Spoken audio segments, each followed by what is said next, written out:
Hey cool people, are you struggling financially, emotionally, to find all the chests in Prankster's Paradise? Well, I can help. With the last thing. Today we're going to get all trophy achievements, mementos, chests, and spirit recipes in Prankster's Paradise for Kingdom Hearts Dream Drop Distance HD via the 2.8 collection. I'm Nick, I'm a he, him, bubble that like button, and let's burst onto this video.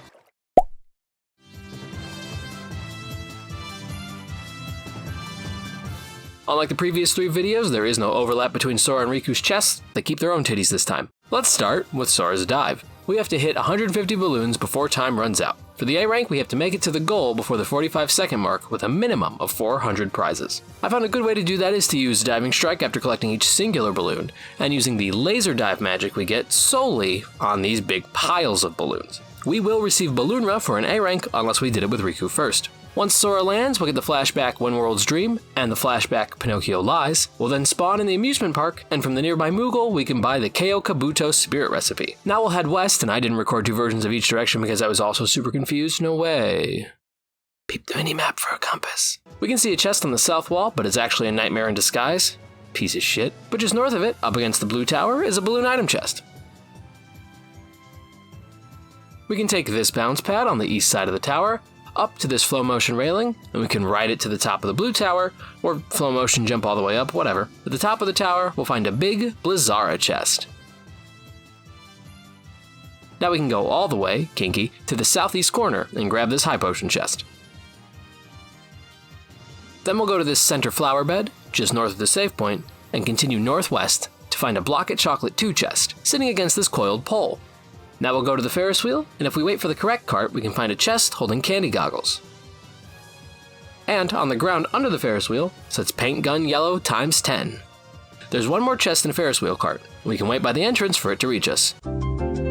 It contains a malleable fantasy.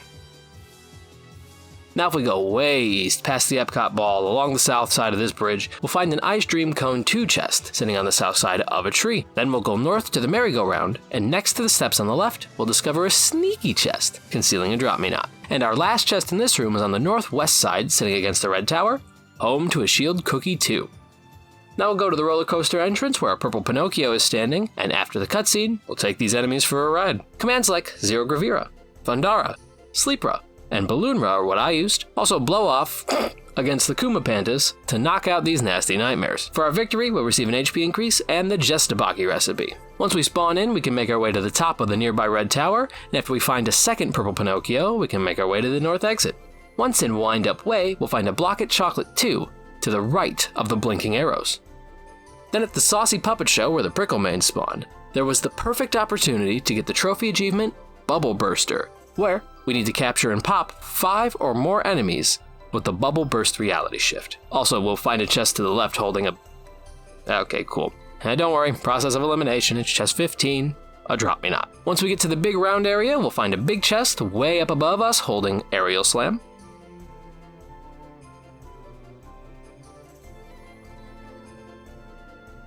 As well as a small chest on top of the structure in the center, holding a Royal Cake. Now we can drop down and exit through the East Moon Door, and as we follow the tunnel, what the fuck is that? When we're at the end of the sparkly hallway, thank God, we'll find a chest just past the save point in the northeast corner, home to a high potion. When we're ready, we can enter the north exit into Circus, where a forced fight will commence. The easiest way to beat this fight is to use the bounce pads to our advantage and reality shift the Kuma Pandas as often as possible. When we bounce into victory, we'll obtain high jump. Also, the glossary entry, Nobodies, glossary entry, Organization 13, and the Chronicle of Kingdom Hearts 2. Once we spawn in, we can re-enter the netted area and make our way to the highest platform to the east, which has a rampant fancy on it. Then we'll exit the net area, run around the west side and up to the north corner, where there's a chest behind a green support beam, holding a Drop-Me-Not. East from there, directly behind the netted area, is a chest holding the balloon item. And then to the south, after the east stands, next to the blue ramp, is a Confetti Candy 2 chest. Now we'll exit back to Wind Up Way, and when we exit the tunnel, a cutscene will play. We'll get the flashback In Search of Monstro, then we'll spawn in the Promontory. What an awful name. Just past the gates on the right is a high potion chest. and then we'll head north into the cave. After the stairs, standing in a little pool to the right, we'll find the Lord Crew, if you fought it in La City des Cloches, City of the Bells, with Riku. Card here. Before we fight it, eastwards along the north wall is a chest that holds Ice Stream Cone 2, and the chest on the big rock protruding from the north wall has a water barrel inside. Now, as for Lord Crew, we can continue to fight where Riku left off. And I was fortunate enough to defeat it here. If you do defeat it with me, our reward will be HP bonus and the Link Accelerator relay bonus. Also, the recipe for Lord Crew as well, and an in-game trophy, Ribbit Reaper, for beating it. If it runs away, that's okay. We'll find it again in Symphony of Sorcery. Card for that, eventually. Now let's continue eastward and exit to Ocean Floor. Now if we go northward and take the right path at the fork, well, it's two paths, so toque, we can go down into this little cave area and grab the Panacea chest. Now we'll go back to the toque and take the left path up and around. In the second wide open area, there's a chest on a little rock pedestal to the north holding Paint Gun Sky Blue ×10. Now, we'll take the cave system to the west and land on this geyser, which will flow motion us up and over a tall rock to an overlook with a lofty fantasy chest. Now we'll follow the cave system into a higher area where there will be this little cutscene that we can't skip that shows us the exit. More importantly, in this little east alcove that looks like a flaccid dick, we can find a big chest up on top with Zero Gravira inside. Now we'll take this vortex hole into the next room, Ocean Depths.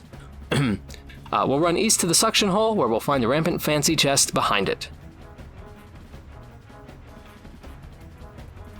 Now let's jump into the hole to be spit out next to the Titanic. But okay, really, we'll land on this high platform with a chest on it containing candy goggles. Let's head eastward some more. Don't drop that dun-da-da, you owe me a like if you sang it. Don't drop into the suction hole on the floor, that will return us to the save point. Instead, we'll continue east and up to find a chest on this elevated... What the fuck, Sora? Elevated balcony with a royal cake inside. Now let's go south to the open area where we can find a big chest at the southmost point behind a geyser. It contains the Tatsu Steed recipe. Then in this open area on the northeast wall, on a very high platform, is our final chest, Shield Cookie 2.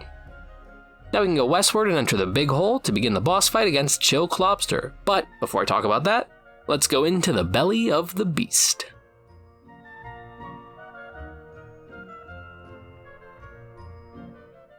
For Riku's dive, we need to rack up 700 prizes before we reach the goal. To get the A rank, we need to reach the goal before the 1 minute 20 second mark, and actually get 730 prizes to achieve the score of 730,000, this number.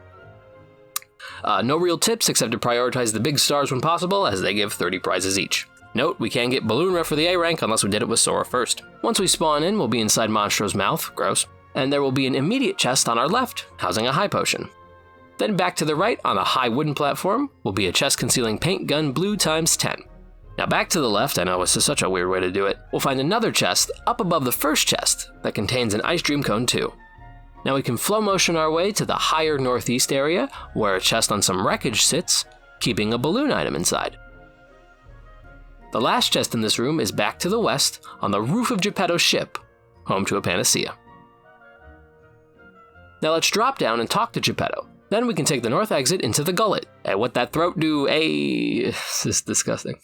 We can find the first chest if we take the east wall to the north, where in the corner is a lonely high potion.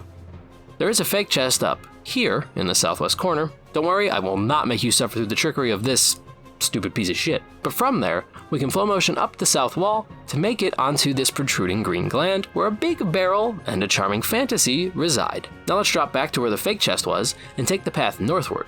Just past the big wall on our left, we can turn and find a slightly hidden Shield Cookie 2 chest. Okay, now I kind of went a roundabout way for this next chest. I went north, then east to the high platform, slid along this tendon thing to get to the left wall that we were just next to. So maybe just flow motion up it. Once on top, we'll jump to the nearby green gland and take the second tendon thing over to the big chest containing the Sir Crew recipe. Now if we jump eastward and go down into this valley, we'll find a chest south of the purple Sprongi, and that is the technical term. This chest has candy goggles inside it. Now, if we head up and east past the exit and flow motion south around the bend, we'll find a big chest with Mini inside, the command. Don't worry, we'll find that Mini in a chest later. Drop down, and the last chest in this room will be along the east wall to the north, concealing Shield Cookie 2. Now let's take the exit we previously passed and move into Monstro's belly. After the cutscene, we'll get the Chronicle, Chain of Memories. And once we spawn in, we can find a chest below us on the left with a high potion inside. Then we'll actually flow motion up and west through Monstro's sphincter, and below it, there's a chest housing Blocket Chocolate 2. Now we'll take the sphincter that is north and west of us to find a solitary chest with a Drop-Me-Not inside. We'll then go back out, then north through the final sphincter, and up to the yellow, uvula. So it's a girl. Whale. We'll then smack it to flip the room. Then follow the south steps up and out and drop down to another chest with Confetti Candy 2 inside. Now we'll jump back into the previous area, and right in front of us will be a big chest containing Collision Magnet. Now we'll turn around, drop down, and enter into the next room, Monstro's Cavity. That's his butthole. Run to the very north end. Run to the very north end of the room and hit the purple and yellow uvula. Ooh, God, this place is gross. We'll run around the big cylinder, and up on a platform along the west wall we'll find a Panacea chest. I need one right now, Jesus Christ. Now we'll go east and south, and on a platform with another uvula is a chest holding Confetti Candy 2. Smack the uvula, and in the inverted version of this room, we can find another chest. It's in the valley to our forward left on the west side of it, keeping a royal cake. Now we'll go north and drop into this circular area, where yet another uvula will be. Smack it and the room will return right side up. Let's go north through the sphincter and take the left path once we reach the toque, where we'll find a water barrel chest. Then we'll go back and take the right path at the toque, go through the little doorway to the save point, and find our final chest there with holding a Drop-Me-Not. Now before we go through the next door, let's talk about the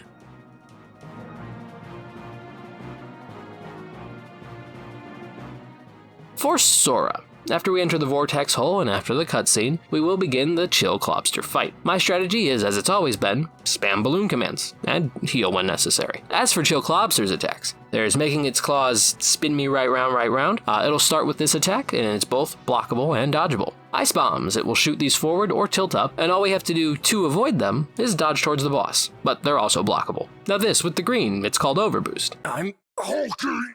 Ow! And Chill Clobster loves to use Heavy Pound, where it flies way up and slams its body down on the ground, descending an ice section in the process. Use the mini-map to identify where the boss is, and then get off that platform to avoid the attack. And also, I guess it's blockable. Another attack it can use in Overboost is Ring Lasers, which shoot towards us and eventually fly upwards. They're blockable and dodgeable. It has an additional attack in Overboost, where it alternates stabbing its hands into the ground while moving forward, but that's blockable and dodgeable too. Laser hands are the last attack, it always ends Overboost, and it's exactly what it sounds like. It is firing its laser, blah. Little 2010s internet humor for you. It's dodgeable but not blockable. The next attack you see here is Slam, which is blockable, but also apparently easy to dodge if you're standing on him. Once we do enough damage, Chill Clobster will fly to Monstro's tail, do a big slam, and then fly away. And we need to attack and reality shift Monstro's head to chase it down. Chill Clobster will then try to stop us by using the ring lasers from before. I find it easiest to dodge them if I stay on one side of the screen, then move to the other as they approach. Pay super close attention to the finish prompt at the bottom. The instant it turns white, we're close enough to activate it and claim victory over this loquacious lobster. For said victory, we'll collect a deck capacity increase. After the cutscenes, we'll get Ferris gear, and the Flick Rush Rainbow Cup once we're back in the world map. As for Riku's boss, Char Clobster, we need only go through the north door to begin the fight. As for my loadout, I spam Balloon and Balloonra. Make sure you go with Cure, and if Riku's hurt, we'll Helium. Most of Char Clobster's attacks are blockable and dodgeable, but let's, quickly go over them. Sleep Spray. Just don't stand in it, or our drop meter will increase. This is some sort of fire attack, Swivel Flames we'll call it. Basically, it shoots some stuff and then the fire swivels around. That's blockable and dodgeable. Do the 2 Slap. Blockable and dodgeable. Fire Bombs. They're the colorful ones that just bounce around. blockable and dodgeable. Overboost, this is when Shark Lobster begins to hate Spider-Man. Green Bomb Shot, it's where it does its little razzle-dazzle along the wall. Sometimes it'll just shoot him normal too. Blockable and dodgeable. Circle Flare, dodgeable only, so, don't stand in the attack. And lastly, Big Hand, Bigger Lasers. I just rush to the boss and stand behind it to avoid the attack. Keep in mind, this attack will end Overboost. For lobotomizing Larry the Lobster, we get an HP increase, the Ocean's Rage Keyblade, and if we've also beaten Sora's story, we'll get the trophy achievement, Inhabitants of the Sleeping Worlds.